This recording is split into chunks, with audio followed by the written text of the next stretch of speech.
So automation testing of legacy applications.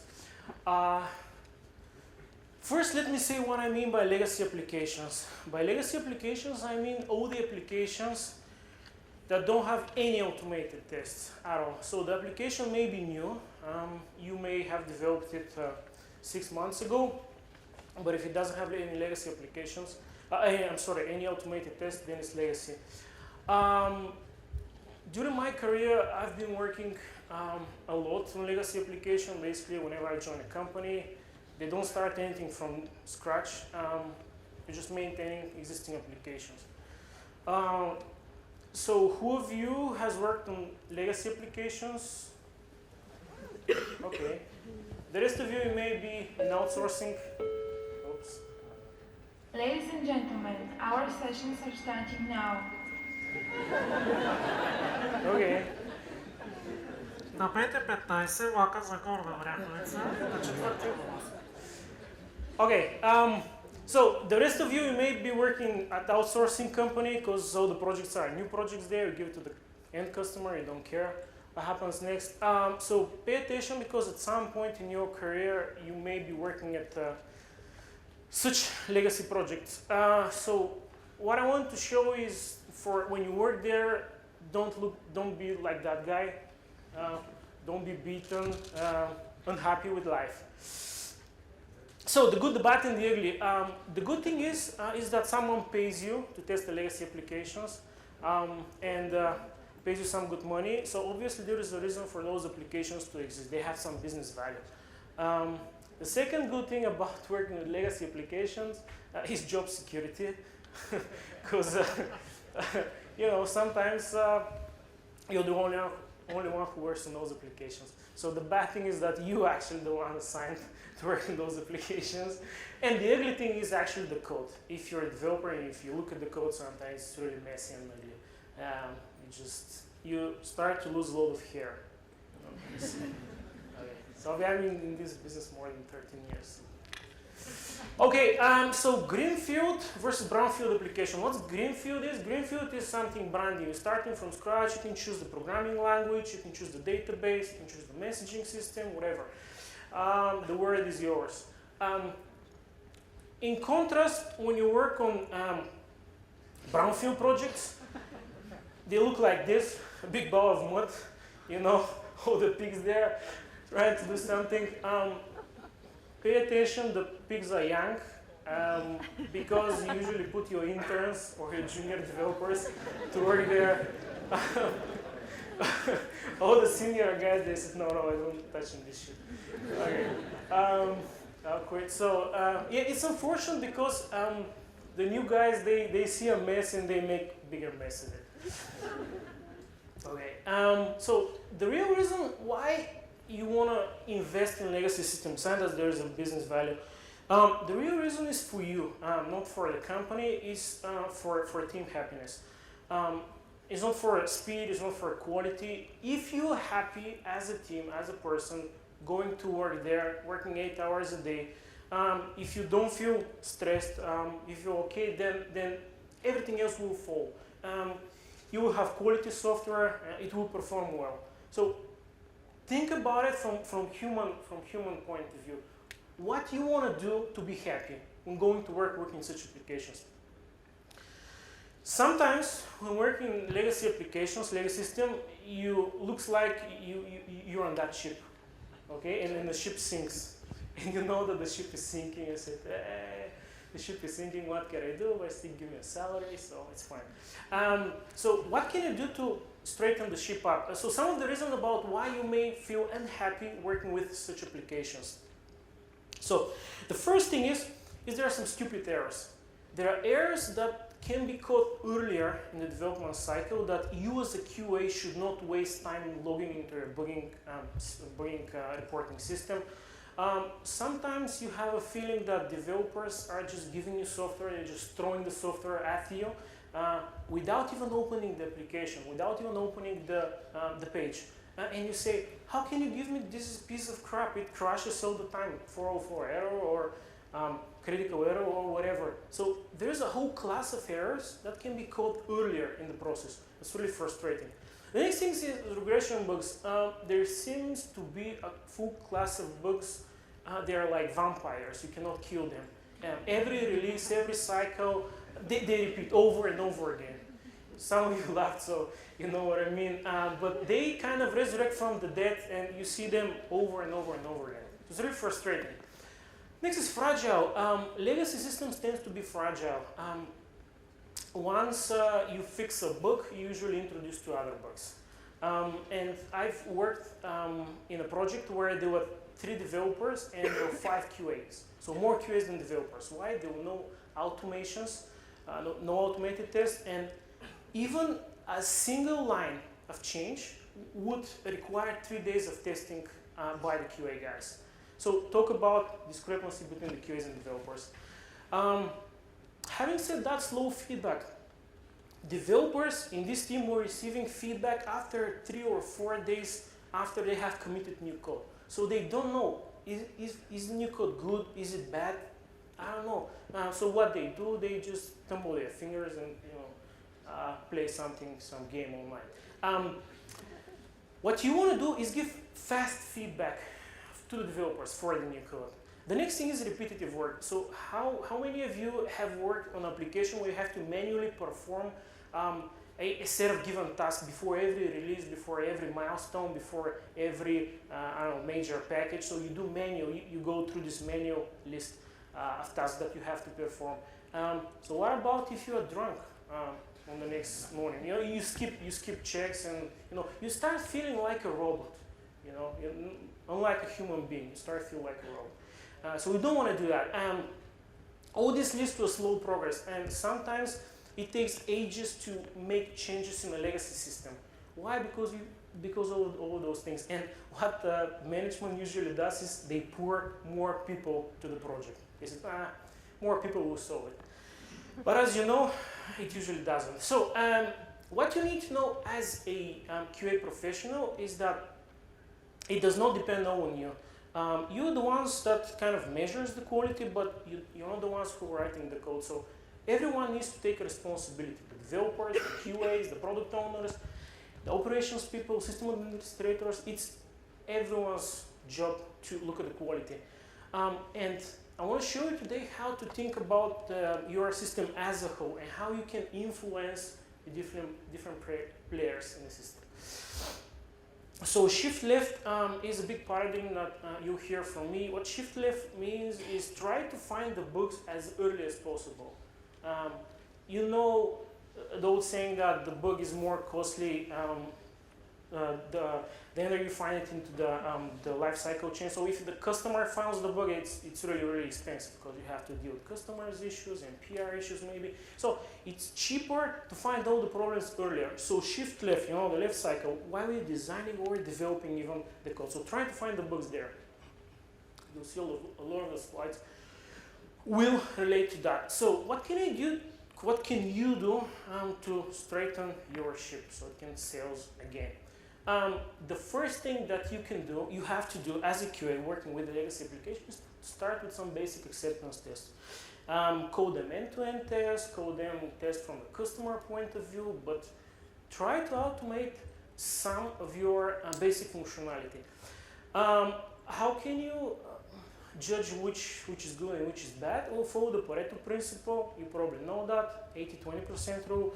It states that 20% effort should yield you 80% of the results. In software, what it usually means is that 20% of your users, 80% of your users are using only 20% of your functionalities. So focus on those 20%. Focus on the most used functionalities. A good measure is what functionality makes you money. So what your application does and what's the single purpose of your application. Is it financial transactions? Test them. Is it vacation tracking system? Test the vacation tracking. Another good rule of thumb is you may have some must-have functionality. For example, you may operate in the healthcare industry, so you must be HIPAA compliant. If you're dealing with credit cards, you need to comply with payment card industry data security standard. TSIDSS. So this will keep you in business. So it makes sense to automate those tests because without those tests, you are out of business. And then focus on the manual repetitive tasks that will save you time. A good measure is if you perform something 2-3 times by hand, it's a good candidate to be automated. Okay, so your tests, they should be fast so that they give fast feedback. They should be reliable so that you get the same result over and over again. You don't want different results, you don't want flaky tests. And you want maintainable tests. And what I mean by maintainable is you are there for the long run. You're not there for, again, if you're an outsourcing company, you give the project to the customer, you don't care, you may not get to work on this project again. However, if you're there for the long run, it may be someone after you who will take care of your automated tests. So make sure that they're easily extendable, they're easily debuggable. Leave them with something good. So the first thing that you can do with your acceptance test in order to make them more fast and reliable is don't test through the UI. I will pick this because this is probably the most important thing. Don't test through the UI if it is possible. Find some way to do that. Testing through the UI is really unstable. Selenium may crash, browser, server may not load some things. So try not to test through the UI. Here's an example of a UI, and some of you will recognize that. This is a thing that I worked on. So when I joined, there were about 800 automated tests, and all the tests were using Selenium, going through this UI, creating a brand new user into the application, and then testing what they had to test. They didn't test the login procedure, they didn't test the registering procedure, they were doing something else, but this was a prerequisite for your test to run. So all the tests were losing time going through the UI to do that because there was no APIs. So what we did, the first thing that we do is we talk to developers to expose an API for us, just for registering a user. So try to think about how you can rearrange your application, how to architect it for testability so that you have some internal hooks to do that. So this actual request, and basically it saved us more than 2 hours in automation execution time. You can see the benefit here. And not to mention that those are fast and reliable tests because we didn't go through the UI to create them. Sometimes you don't have this luxury in legacy applications, but you have access to the database, so try to use the database for setting your preconditions.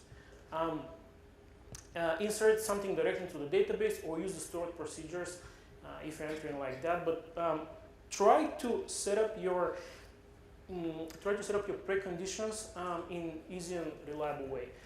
The next thing is, I talked about this last year, you might remember, by Mangal, talking about external dependencies, about how if you have an application that talks to another system, like being a payment application, your application may be integrated with PayPal, okay? So you need to figure out how to test that if the internet goes down.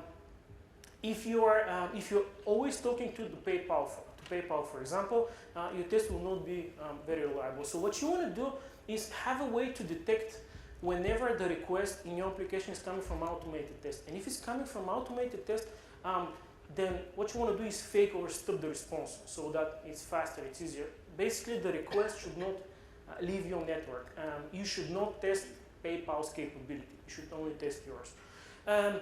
If the request is coming from not from automated user, means that this is probably exploratory testing or some manual testing, then it's okay, then talk to the external system, that's fine. The slides are up, I think, on the ISTA site, so you can check them for more details. Your test should create the data, all the data that they need. You should not rely on particular settings to be there, on particular data to be in your database. You should be able to run your test at the developer's machine, at your testing environment, staging environment, production even, without having anything to do with the database. So for example, let's say you have a given when test. So there's a client admin and some master.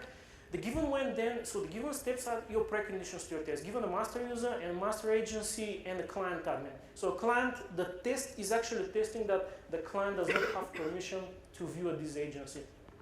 So the steps that are in blue are your test should create all the data that it's needed. Then it does the actual test, which is test that it doesn't have access, and then you do the assertion. But again, those 3 lines in blue, they should be created by your test. Your test should not expect them to be there. Such a way, your tests are easy to be parallelized, so you can run them in parallel. You can run them in random order. You don't depend on first run this test and then that test. So 2012, I talked about each goat for its own leg. So this is the goat, each goat for its own leg. Each test is independent. Sometimes when dealing with legacy applications, they tend to be slow. You do some actions, and it's not, they're not reflected quickly enough into the database. So what you end up with failing tests because you do some action and then you go to the database and assert that something is there. Well, it's not there because it takes some time to go there. What you want to do, the first thing that you usually do is say sleep 10 seconds and then try to the database. What you want to be is a little bit more smarter than that. That's actually Ruby code. So what it does is retries every 1 second, and if there is an exception raised, it will retry again, but no more than 10 times. After the 10th time, if it fails, if there is no data, then fail the test. You don't want to fail your test on your first time. Okay. I want to give them some chance. So for those of you working with Selenium, something like explicit weights, it's a similar thing, but you have to bake it in within your automation framework. Whenever you create a new test, remember that we are treating our application as a black box, so we don't have internal control over it. You just making some input and try to see if there's an output. So try to run your test at least 20 times after you create it to make sure that it's stable enough. Make sure that it's not flaky. That's actually the Linux command. If you're using Linux, you can run it like that. Actually, any type of Unix. So 20 times run your test. If it fails at least one time, then something is wrong. Maybe your test is flaky, or maybe your application is flaky, it's unstable. So try to figure out what the reason is. What you want to do is commit only stable code into the test repository.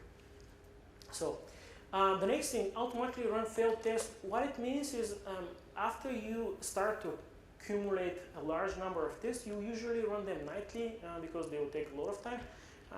You run the whole suite. So some of those tests might fail. Try to figure out which tests are failing and automatically try to rerun them.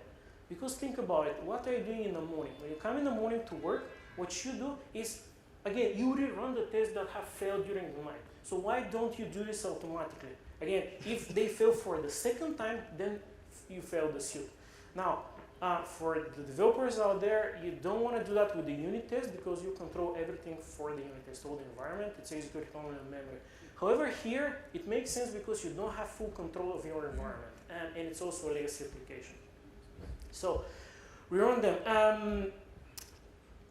Treat your test automation code the same quality, keep it to the same standards, the way you keep your your production code. It's first-class citizens, so treat it like that. Don't say, oh, I write a bunch of scripts and then whoever comes after me will want to support it. So try to keep them on the same level, okay? It's a first-class citizen, your automation code. So up until now, I've been talking about treating your application as a black box. So we don't know what's inside. Now I'm going to take the other point of view and think about it like a white box. So think about it as if you are a developer and know what's going inside. You know how the sausage is made. Most of you may be QAs, but you need to know this stuff so you can, intelligently talk to the developers about what changes are made. Remember, think about the whole system. So the first order of business in legacy application, get rid of the used code. It's a dead weight. It drives you down. Try to remove this code as fast as possible. So what you can do is remove any commented code. Your version control system will keep it for you. So remove it. What you want to do is, if you know that some feature is not working, remove this feature, okay? Remove. if you don't unsure about something, try to instrument the code, and depending on the language of choice, there are different tools, but basically you instrument your code and you run the code through your live system and see which methods are used and which are not, and remove those that are not used. It will help you tremendously. Sometimes you may remove even more than 20% of your code. It's basically a dead code. It doesn't do anything. It's not code anywhere. But it will keep you, it will drag you down when you try to find and replace things and when you try to refactor. So remove the dead code as fast as possible. The next thing is stop the rot. When you work with legacy application, you get this feeling that you're in Star Wars movie, and our heroes, if you remember this episode, they fall into a trash compactor in a Death Star, and the walls start to closing in on them, threatening to crush them. So when you work on legacy project, you feel like that. You feel like you're in the trash there and the walls are closing in. So what you want to do as a developer or as a QA, try to first at least limit the damage so that they don't crash you. What I mean by that is sometimes developers are thinking, well, this is legacy code, I'll just add one if. What bad can happen? The next developer say, well, add one if, one else, one switch case on, and before you know it, it's these big dinosaurs of your code. So you need to stop that. In order to work and make progress on such application, you need to stop the walls from closing in. Continuous integration. You probably all heard of it, so I'm not gonna talk more about that. If you don't, look it up online. That's a Jenkins screenshot, the most popular one that you can use. You can see the jobs here, code coverages, last build statuses, and so forth. So what CI is used for? If you don't have a CI on a legacy system, set up one. So it runs on every commit. Basically, whenever you commit something, you run all the tests, all the checks that you want, you run them there. It should take no more than 5 minutes, not seconds, 5 minutes to finish this. I'll tell you more about it later, but for now, think about it that the execution time should be no more than 5 minutes. Gradually, you will add more and more tests, so plug them into your CI. Whenever you write those tests, don't automatically execute them. Again, think about what happens on Thursday night, you get drunk. Friday morning, you forget everything, forget running manual tests. So let the machine do what the machines are good for, repetitive tasks. Of course, you have some tests that run longer than 5 minutes, so schedule them some nightly runs. But again, automate it. You don't want any manual interaction here. That's one of the most important things about the slides today that I have to tell is try to give feedback to developers whenever they commit something new for no more than 5 minutes. Why? Because after the 5th minute, developers get distracted. What they do is they say, I'm waiting for the feedback, I'll open the browser, I'll browse internet, I'll browse Facebook, I'll browse some porn, I'll go to the bathroom, and not in this particular order, but you get my drift, okay? So what you want to do is give them feedback as the code is still fresh in their mind, okay? You don't want to give them feedback after 3 weeks, and they'll say, oh, I forget what I've done 3 weeks. I don't know what I had for lunch today, but how can I remember 3 weeks ago? So you want to keep them fresh into their mind. And if you keep your commit slow, there will probably be a 5-line commit. So they can easily pinpoint where the exact location of the error is. Again, think about it, shift left. So find the bugs as early as possible. So what kind of checks you can do on commit? I'm going to talk about PHP case first because it's a little bit harder for those of you who are working on compiled languages, C# or Java. Those checks are coming by the compiler too. So automatically compiler checks for static errors and stuff. However, if you're working with something that's dynamically executed line by line, you don't have this luxury. So if you're working in such cases, try to be a little bit more creative. So linter, you probably heard about linters. So what they do is they check the style of your codes for syntax error. So this code here, PHP will accept it, PHP will run until we get to this point here, circled in red, and it will blow up. Why? Because at the end we don't have a semicolon. And it's a syntax error. Again, compiler will complain about that, but in PHP you don't have such luxury. So you need, so those are kind of those stupid errors that I was talking about in the beginning. Those errors that you don't need to waste QA cycles on that. This can be called earlier, shift left. The next thing in PHP, yeah, that's the actual error, line 61. PHP-L, the name of the file. That's how you do that. It's really simple. HHVM. HHVM stands for Hip Hop Virtual Compiler. You may have heard of it. It's a just-in-time compiler for PHP code made by Facebook. You heard of Facebook. So what they do is they take the PHP source code and they produce a binary out of it so that they can speed execution time by 30–40%. It makes sense because they're a huge code base.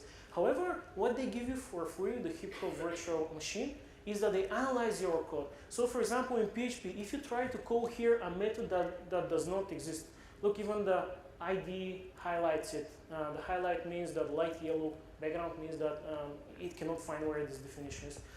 So hip hop will warn you about it. You say, I can't find this method, a known method. It will warn you of all other sorts of errors, like if you try to call a method with more or less arguments than it accepts. It will tell you where you're using a result from a void function, from void method. So a whole bunch of errors. So if using PHP, run this stuff again for compiled language, you have these checks for free by the compiler. You don't need to do that. Static code quality. So the previous checks, they were dealing with application crashes. So when your application reached to a level where there is syntax error, it will crash. Those checks, they will not crash your application, but those checks are the walls that will crash you in time. So let's look at some of those. Cyclomatic complexity, or complexity, because it's a too long word. If you have a method and it basically, there's no condition logic in it, the complexity of this method is 1. Because you have only one path through your code. If you have a method that has if in it, now you have 2 conditions in your code. So now the complexity is 2. So the more complex the method is, the more problems you will have. So what you want to do is check for those type of complexity on commit. You should not. The complexity should not be more than 10. Why? Well, some wise people did some research a while ago, computer science stuff, and they said your method should not be with complexity more than 10. Why? Because the human brain, the average human brain, can keep with so much state. The number of bugs grows exponentially, the number of errors, the higher your complexity is for your methods. That's an actual histogram of complexity of projects. So the highest peak that you can see here is there was a method with complexity 81. A method with complexity 81. This is pretty huge. This method was more than 1,000 lines long. So how you can test this method? You can, it's impossible. You have to refactor it. So what you want to do is slowly work your way downwards to decrease the complexity. Set the threshold to whenever you lower it, and then refactor again. What you want to do is keep it until complexity 10. Sometimes it's not possible with legacy applications, sometimes because the language is not statically typed. For example, PHP, you don't know what this variable is. Maybe array, maybe boolean, you don't know. So there are some extra checks, but try to aim for a complexity 10 of your whole code base, okay? Not just a single file, a whole code base.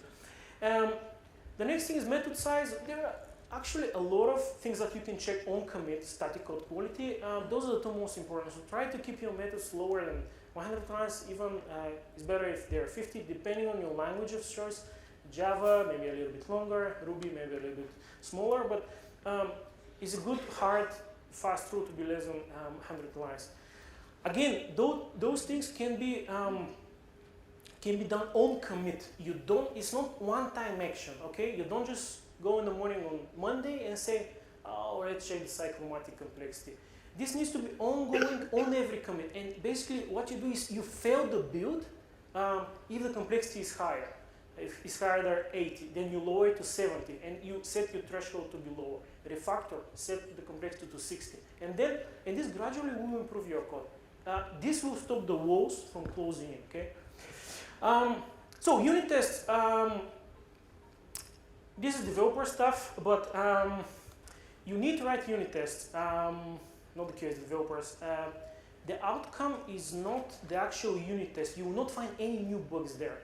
But the outcome is the quality of your code. The code will be more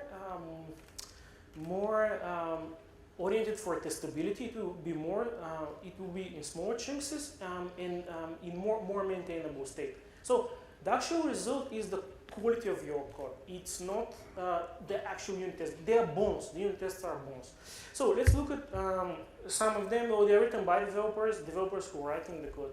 You as a QA should not be writing them. The ones who write the code should be able to write the unit test. Developers know where the dog is buried, so they should be able to write tests for them. They're fast independent because we control everything. We mock or we stop external dependencies. We don't talk to the network, we don't talk to the database, and we don't talk to the file system. So you mock everything, you stop everything out. That's why they are repeatable and they're reliable. Test technical specs, what they usually test is, for example, what happens is if the file system is corrupted here. You cannot easily test this case with your acceptance test. You cannot cause corruption of the database, treating your application as a black box. So what you want to do is figure out which scenarios are more suitable to test with unit tests. Talk with QAs between developers. Talk between each other to figure out.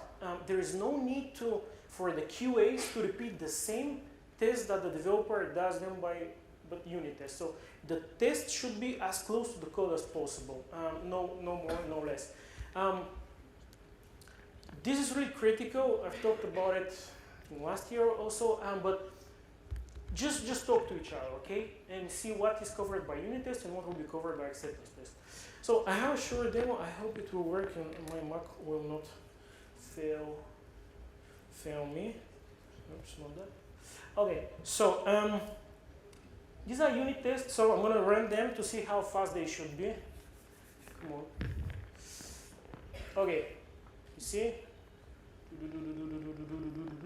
So more than 1,700 tests, and they execute for about, it says here, 7 seconds, okay? So that's how fast your unit test should be. They should be no less than that. Slower than that, developers go to the bathroom, watch a porn. Okay, you get it. Let me run that again. Okay. There's no need to repeatedly run those tests because you control everything here. There is no network traffic, there's no database traffic, so there's no need to repeat them if something fails. If something fails, it's really a problem. Okay. Let's go back.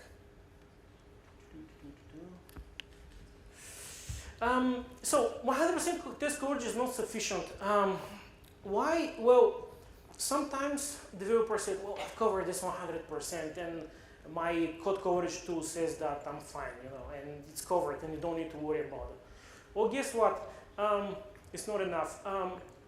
I've seen problems causing money loss of the sum of 5-digit sum in US dollars by a code that has been 100% tested by unit test. Why? Because we forgot to check for some condition. Your tool reports, yeah, you have covered 100%, but you have not accounted for some problem, and the same problem happens. Basically, something changed in the external data format that we're giving. This caused us to spend more money that we were supposed to, and that's why we lost a bunch of money, 5-digit sum in US dollars. I've seen some errors ranging from 6 digits in euro. Again, in 100% test case. Let's look at some of the reasons. Sometimes you may forget to do assertion. Sometimes you just code the method and you just don't care. So you forgot to assert that in some array, some value is set to something. Your tool will report a 100% coverage because your execution goes there, but you forgot to test for something. You may not handle unlikely condition. Like I said, we were expecting a data in certain format. The format of the data changed, and this broke our method. So the golden rule here is don't aim for a specific code coverage number. Don't aim for 100%, even don't aim for 50, 70%. It doesn't matter. If you as a manager, I don't know if there are managers here, but if you as a manager force the developers and say, we will not accept the build will fail if the code coverage goes down by less than 70%. What will happen is developers are smart animals.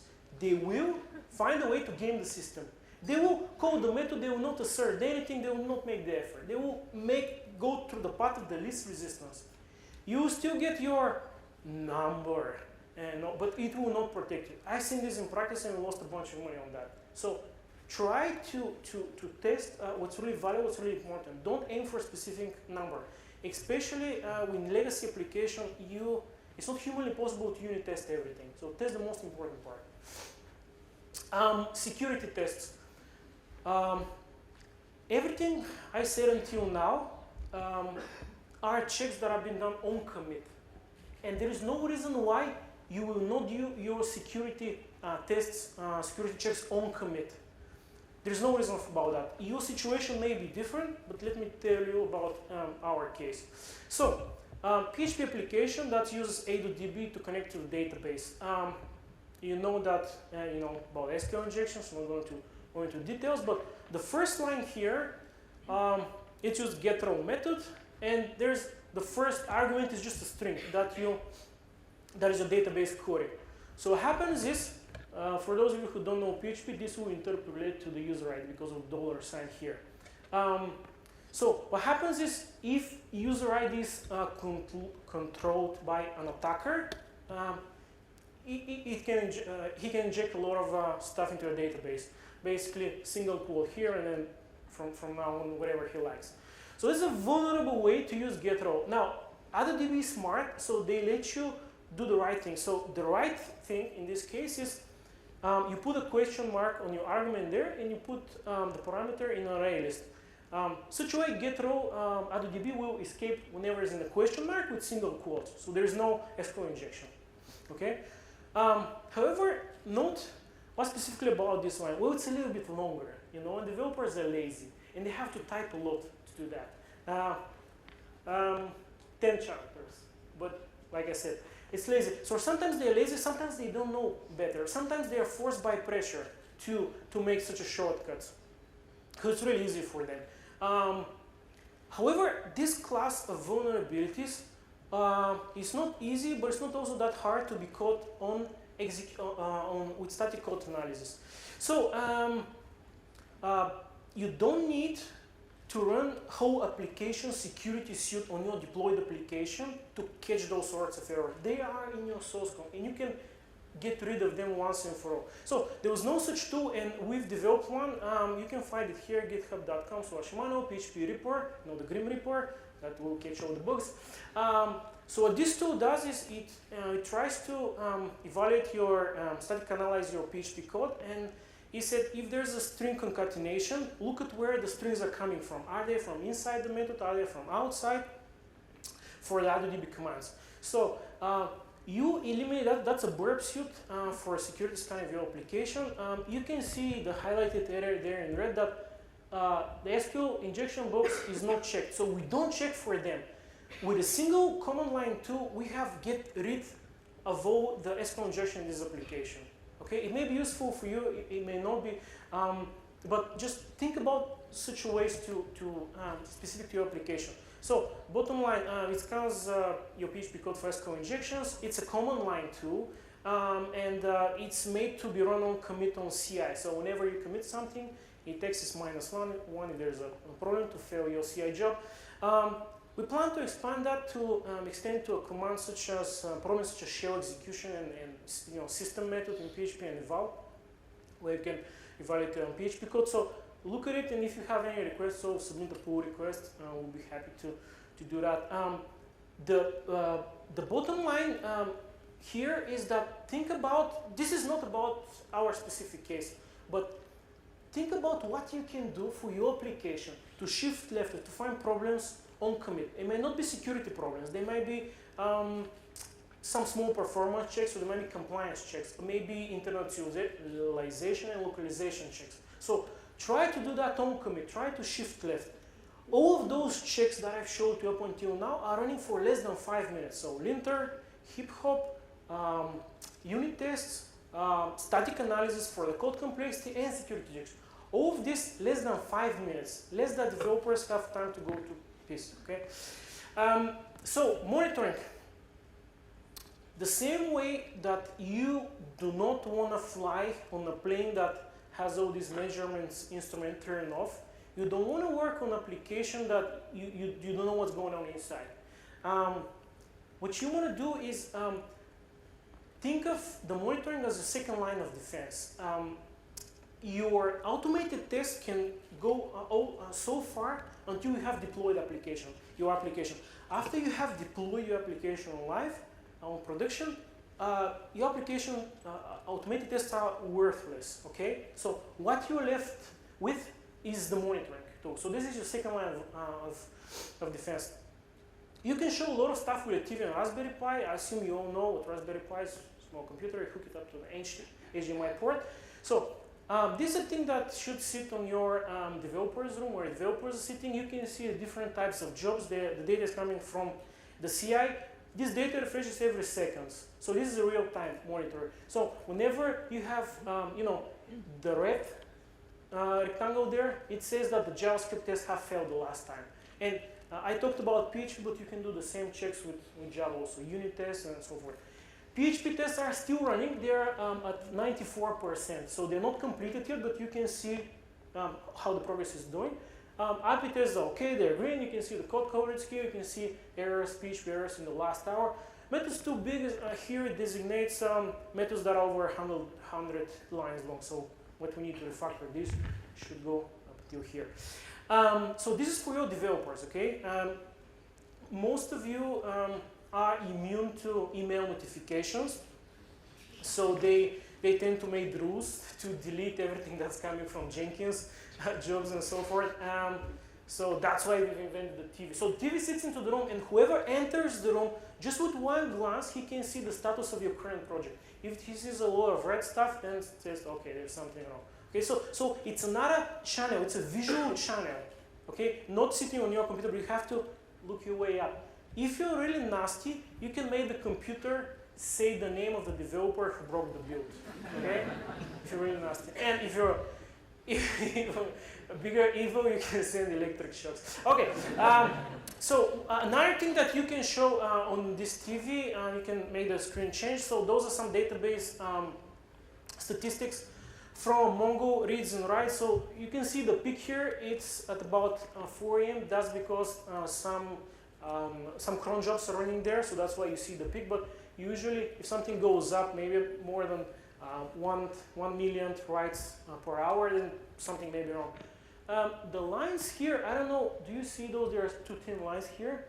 What they do, so what they do is they show you when you have deployed the new code to production, when you've made the code push to the production. So what you want to do is measure your errors. So login errors are in green, API errors are in blue. So you can see that here at about 3 p.m. we've made a commit, and maybe this peak in the errors, in the login errors is caused by this commit. So whenever you see a problem with your statistics online, check if you have code release here. It may be correlated, so you may be able to catch the problem really quickly because you have committed 5 lines of code, and you should make some changes. If for some reason your errors are going up and you don't see a vertical line here, meaning that there's no code changes, so there's no change to the system itself, it might be caused by database, by network problem, by memory corruption, or anything. But at least it's not new code related. So what you want to do is have a fast way to pinpoint where the problems are by monitoring. I'm not going to keep you anymore hungry. Conclusions, just to wrap it up, automate your most important functionalities. Pareto rule, 80-20 rule. Continuously improve the static code quality. Remember the walls to not crush you in. Write unit tests for the changed functionality or for the new functionality. For those of you developers, don't rush in a legacy application to run unit tests for everything. What you want to do is write for unit tests for the test that you for the code that you have newly written. Sometimes it may not be possible with the current code base because if you commit code to the 1,000 line method, there's no humanly possible way to unit test that. But you extract this method and write unit tests for that. Expand the checks on commit. Like I said, they may not be security tests related. It may not be relevant for your application, the PHP errors. But figure out what's more important for your application and try to shift it and find the problems earlier. Enable monitoring, your second line of defense. Recommended reading. The first thing is I picked this book also last year, Continuous Delivery by Dave Farley and Jess Humble. Basically a guide how to develop software in the 21st century. A lot of stuff is written there, especially good chapter on acceptance test. Working effectively with legacy code, microfailures, mainly for developers, but you will not be disappointed if you as a Q look in this book to see what developers are working and why it takes them so long to refactor. And the last one is Clean Code by Uncle Bob. It will help you as a Q write better automation test framework and treat it as first-class citizen. Starting from renaming what names to use for variables and methods and classes and so forth. Whew. So are you happy, hungry? That's my last slide. So I'll take questions now for the people that are not that hungry. Okay. Any question? I think there's the microphone, but I can't hear.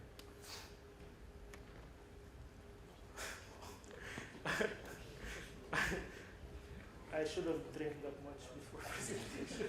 I probably don't make much sense.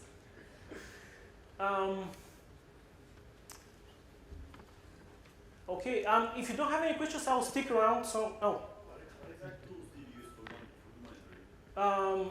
This one, so it's a bunch of tools. So we use Graphite, we use StatsD to pull some of the graphics. And then Graphite is the one that produces the nifty UI. What is it based on? It's based on, I'm not sure.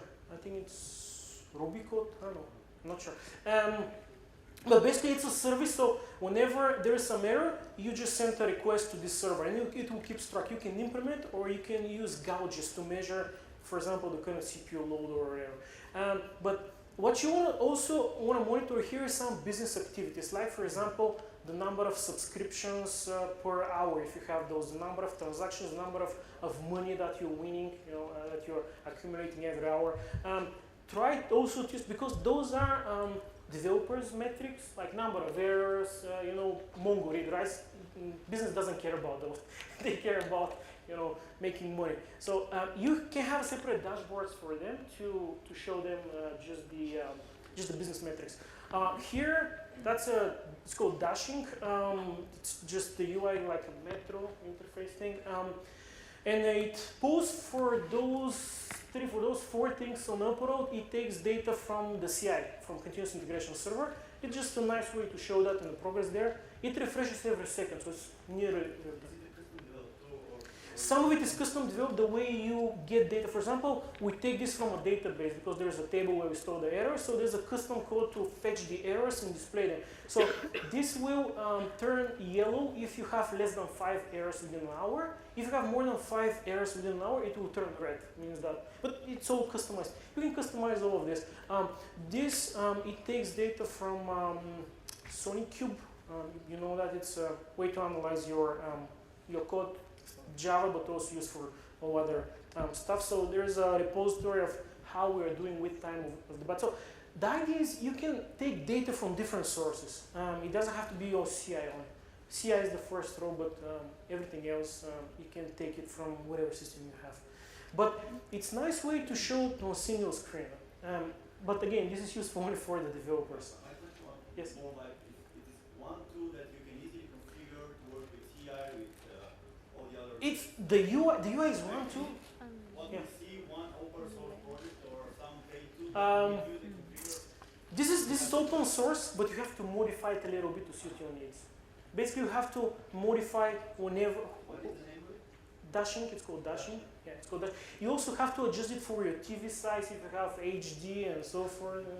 But it has different kinds of widget here. You can show the latest tweets or the weather or whatever, but like. Okay. What do you do if you exceed the 5-minute CI build? You try to keep it on to 5. What you can do is try to parallelize some of the tests, split that to different machines, but it's really important to keep that for no more than 5 minutes. Like I said here, linter, hip hop, unit tests, security tests, and static checks run for no more than 5 minutes. If they run for more than 5, we'll probably split the jobs to different servers and collect the feedback, but ideally no more than 5 minutes. In this time and age, you're really distracted. There is a lot of distraction. There is Skype chat coming in, there is emails coming in, so you want to keep developers in the flow. So whenever they put their headset on and they're working, you see this network, social network, the movie, so they're wired, they're in the flow. So we don't want to disrupt this flow because of slow tests. Of course, some tests will be slower, like the acceptance tests and stuff, but the faster tests, keep them for no more than 5. So split the job on different workers. I don't know what your project is, but split it. Make it faster also. If you don't have to compile everything, then don't compile. Compile only the files that have changed, for example, or depending on your application. But try to limit it to no more than 5 minutes. Okay. If there are no more questions, I'll stick around here and you can ask me. Thank you guys.